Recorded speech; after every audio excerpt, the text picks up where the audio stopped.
So Dido Harding, can I just firstly thank you very much for coming. And can I ask you, so you've lived at that intersection of, you know, the NHS and government when it tries to do very big things.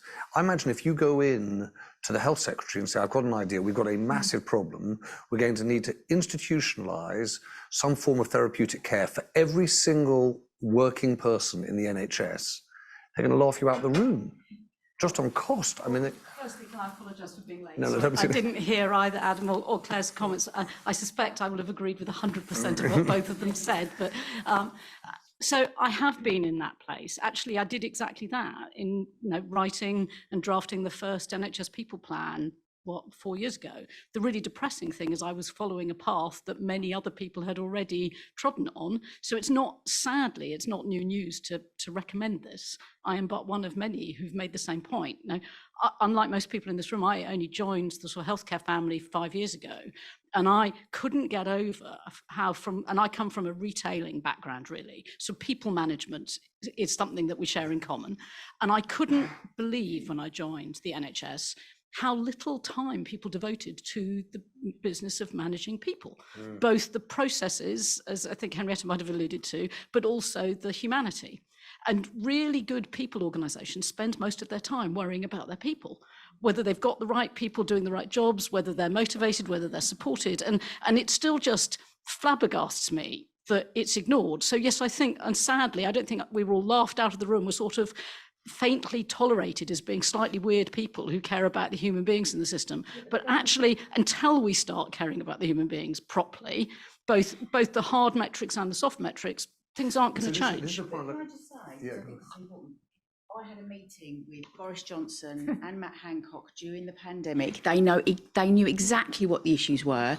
And they said to me, Claire, you're doing something that we can't. We had 4,000, I'm a psychotherapist by trade, 4,000 therapists working across the UK, virtually supporting the NHS. And they said, we really want to get you on board. We want to fund you.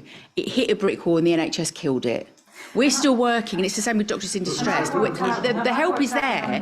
The help is there. The problem's there. It's the bridge between the two, and that's the problem. 90 minutes, 9 times a year we're asking for, and for clinical staff, 90 minutes 9 times a year. So do the maths. This is not vast. I have clinical supervision every 2 weeks, Claire. Let's do the maths. Hold on, let's do the maths. 90 minutes. I was saying to compared to sick leave, compared to suspension leaves, compared to suicide.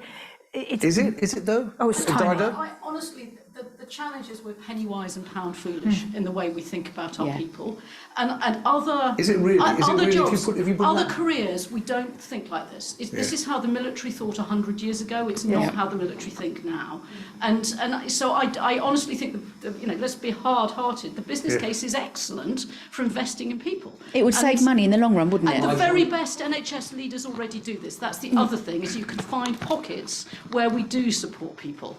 And so it's not like this is just down from Mars, no one does this. Two things that occurred to me, sorry, just in the last couple of comments. Occupational health is somewhere you're sent. Yes.